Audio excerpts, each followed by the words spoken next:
Okay, so right off the bat, this first part here pretty much all looks like introduction.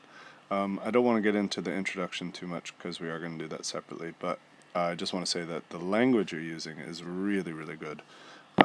This paragraph in particular really sounds like a magazine. But, like I said, we're going to get back into the introduction on its own a little bit later, so let's go right into the first link, the pentatonic scales. So, we've got this idea of the raga scale, and it's having 12 notes on one octave. I'm thinking you're saying within one octave. And raga has, it's a movable scale. So that's pretty, I actually can't think of any scale that's not movable in that sense. Maybe I don't exactly understand what it is that you're talking about. This is a good visualization. I wouldn't mind actually seeing it written out in Sibelius or something like that, but it's not a bad visualization.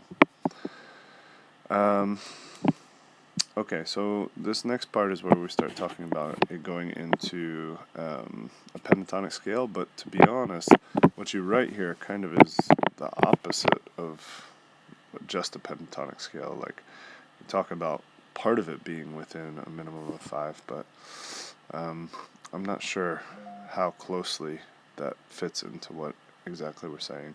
It's not necessarily wrong, but I'd like to see an exact explanation of where it is that we're going with that. Okay. Alright, well, I guess I will move on to the next part.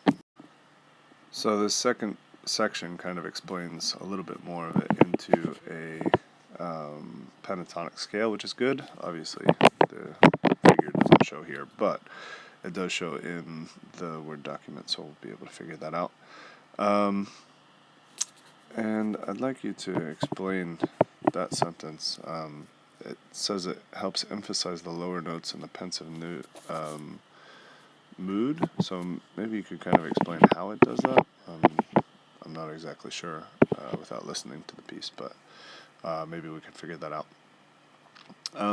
Yeah, and then the second section where it's talking about the 5 notes and especially the idea of a tetrachord, I think that's pretty key, and it's pretty well explained here.